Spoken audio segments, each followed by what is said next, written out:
সংসদ নির্বাচন ও গণভোটের সব প্রস্তুতি শেষ, জানিয়েছেন ইসি সচিব। অন্তর্ভুক্তিমূলক নির্বাচনের বিষয়ে কোনো সহযোগিতা আসেনি আওয়ামী লীগ থেকে আসিফ নজরুলের মন্তব্য।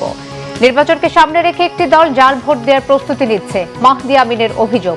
প্রশাসনের একটি অংশের বিরুদ্ধে পক্ষপাতমূলক আচরণের অভিযোগ জামায়াতের।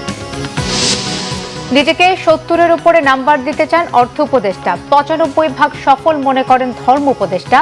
বললেন, গণভোট প্রশ্নে বাইতুল মোকাররমের খতিবের বক্তব্য দুঃখজনক। দেখছিলেন ক্রাউন সিমেন্ট সংবাদ শিরোনাম। ত্রয়োদশ জাতীয় সংসদ নির্বাচন ও গণভোটের সব প্রস্তুতি শেষ হয়েছে বলে জানিয়েছেন নির্বাচন কমিশনের সচিব আখতার হোসেন। তিনি আশ্বস্ত করেন, ফলাফল কোনোভাবেই দীর্ঘায়িত হবে না। অপতথ্য ও অপপ্রচারে বিরত থেকে গণমাধ্যমকে সঠিক তথ্য দেওয়ার আহ্বান জানান তিনি।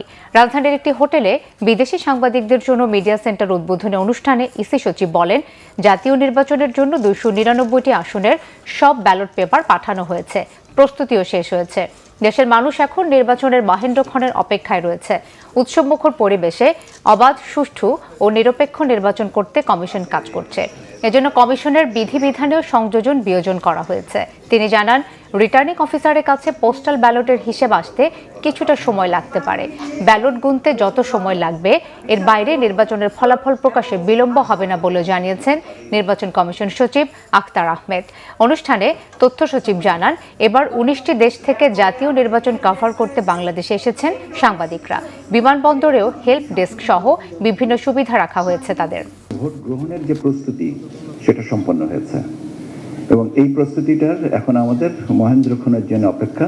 আমরা আগামী ১২ তারিখ সকাল ৭:৩০টার সময় ভোট দিয়ে আমরা একটা যুগান্তের একটা সন্ধিক্ষণে আসব এবং আমাদের শুভ সূচনা হবে। ব্যালট যতগুলো হয়েছে ততগুলো গুনতে হবে। সে গোনার জন্য যতটুকু সময়, যে কেন্দ্রে ৩,০০০ ভোট পড়বে তার গুনতে যে সময় লাগবে, যে কেন্দ্রে ৫,০০০ ভোট হবে সেখানে বেশি সময় লাগবে। এই আপেক্ষিকতাটাকে আমাদের মানতে হবে।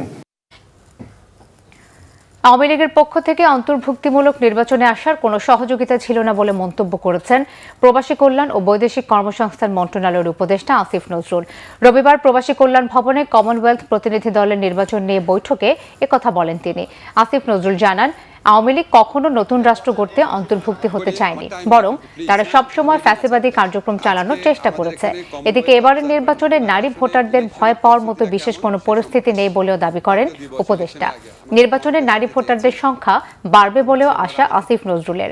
এ সময় প্রবাসীদের ভোট চালু করা কোনো কঠিন কাজ নয়, অন্তর্বর্তী সরকার এটা করে দেখিয়েছে বলেও দাবি করেন উপদেষ্টা।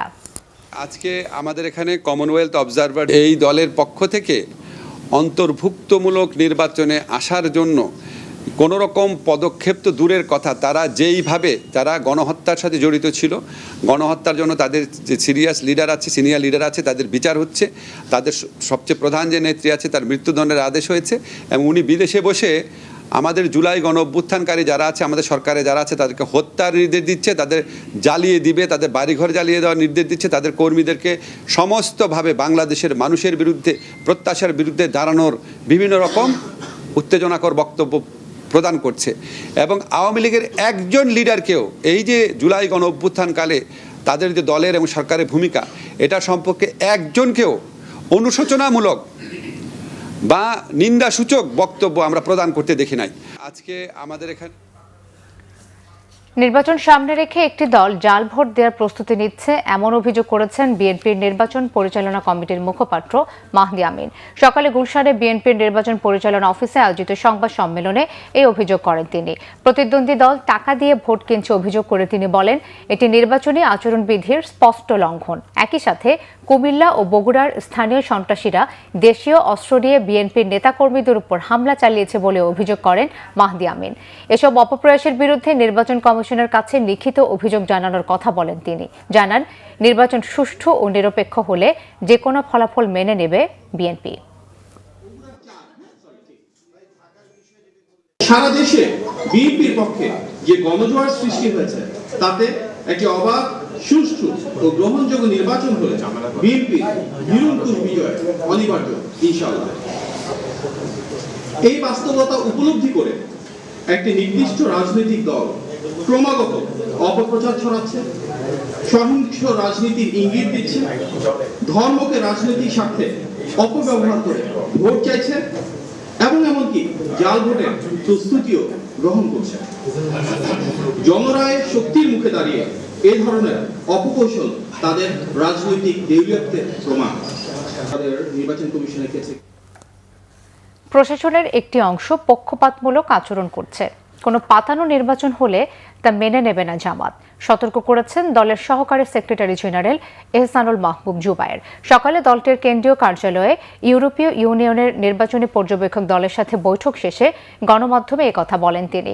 এ সময় তিনি নির্বাচনে প্রশাসনের অস্ত্র উদ্ধার প্রসঙ্গে বলেন, লুট হওয়া ও অবৈধ অস্ত্র উদ্ধারে আরও তৎপর হওয়া উচিত, যাতে জনমনে আতঙ্ক তৈরি না হয়। ঢাকা 15 আসনে নির্বাচনী অফিসে আগুন দেওয়ার অভিযোগ করে মাহবুব জুবায়ের বলেন, নির্বাচনে সমতল মাঠে ঘাটতি আছে। প্রশাসনের উচ্চ পর্যায়ে একটি অংশ পক্ষপাত করছে। এখান থেকে বের না হলে জামাত তাদের অবস্থান জানাবে। সুনির্দিষ্টভাবে কিছু অভিযোগ আমরা করেছি যে বিভিন্ন জায়গায় প্রশাসনের দায়িত্বরত বড় উচ্চ পর্যায়ে দায়িত্বশীল ব্যক্তিদেরও কিছু কিছু ভূমিকা অত্যন্ত প্রশ্নবোধক। আমরা মনে করি এটাই সংশোধন হওয়া উচিত এবং সঠিক ভূমিকা পালন করা উচিত প্রশাসনের, নাইলে লেভেল প্লেইং ফিল্ড হবে না, নির্বাচনটা সুষ্ঠু হবে না, গ্রহণযোগ্য হবে না এবং কোনো অবস্থায় জাতি এটা মেনে নেবে না। অর্থ উপদেষ্টা জানিয়েছেন, অনেক কিছু করার ছিল কিন্তু করতে পারেননি।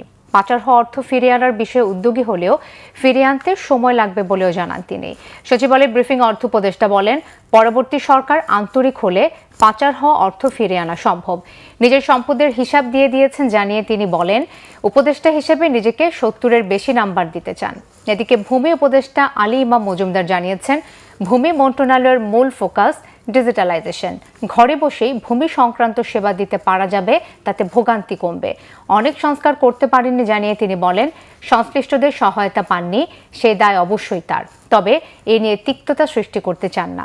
খাদ্য মন্ত্রণালয়ের দায়িত্বে থাকা আলী ইমাম মজুমদার আরও জানান, দেশে 22 লাখ টন খাদ্য মজুদ আছে, যিনি আসবেন তার জন্য চাপ হবে না। এদিকে গত প্রায় 2 বছরে হজের বিমান ভাড়া 40,000 টাকা কমানোর বিষয়টি ধর্ম মন্ত্রণালয়ের বড় অর্জন বলে মনে করেন ধর্ম উপদেষ্টা। মন্ত্রণালয়ের কর্মকাণ্ডে 95% সফল বলে দাবি করে ধর্ম উপদেষ্টা ডক্টর আফম খালিদ বলেন, ওয়াকফ প্রশাসনের জটিলতা ও জনবলের জন্য সফলতা আসেনি।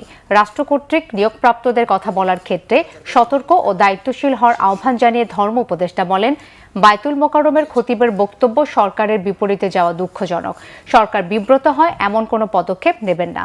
তিনি নিশ্চয়ই বিষয়টা অনুধাবন করবেন। নির্বাচনকে বাধাগ্রস্ত করার শক্তি কারো নেই বলে জোর দাবি করেছেন পুলিশ মহাপরিদর্শক বাহারুল আলম। বলেন, কেউ মব করে অবৈধভাবে সিল মারার চেষ্টা করলে শুধু ভোট কেন্দ্র নয়, ওই আসনের ভোট স্থগিত করবে নির্বাচন কমিশন। ত্রয়োদশ জাতীয় সংসদ নির্বাচনকে সামনে রেখে আইনশৃঙ্খলা পরিস্থিতি জানাতে মঙ্গলবার সকালে সংবাদ সম্মেলন করেন আইজিপি বাহারুল আলম। বলেন, এবারের নির্বাচন সর্বকালের নিরাপদ নির্বাচন করতে 1,87,000 পুলিশ কাজ করবে। তবে নির্বাচনে জঙ্গি হুমকি না থাকলেও আশঙ্কা উড়িয়ে না দেওয়ার কথা জানান তিনি। 90 ভাগ কেন্দ্র থাকবে সিসি ক্যামেরার নজরদারিতে। ঝুঁকিপূর্ণ 24,000-এরও বেশি কেন্দ্র চিহ্নিত করে ব্যবস্থা নেওয়ার কথা জানান আইজিপি। বিতর্কিত পুলিশ সদস্যদের বাইরে রাখা হয়েছে নির্বাচন থেকে। মবের চেষ্টা হলে শক্ত হাতে প্রতিহতের ঘোষণাও দেন আইজিপি। এখন পর্যন্ত 27,995টি বৈধ অস্ত্র জমা পড়লেও বাইরে আছে লুট হওয়া প্রায় 2,500 অস্ত্র। এই ছিল এখনকার মতো, পরের সংবাদ দেখার আমন্ত্রণ রইল। এছাড়াও বাংলা ভিশন সংবাদের সংবাদ সংশ্লিষ্ট অনুষ্ঠান দেখতে ভিজিট করুন www.bbnews24.com ও facebook.com/banglavisionnews এবং সাবস্ক্রাইব করুন youtube.com/banglavisionnews। ধন্যবাদ।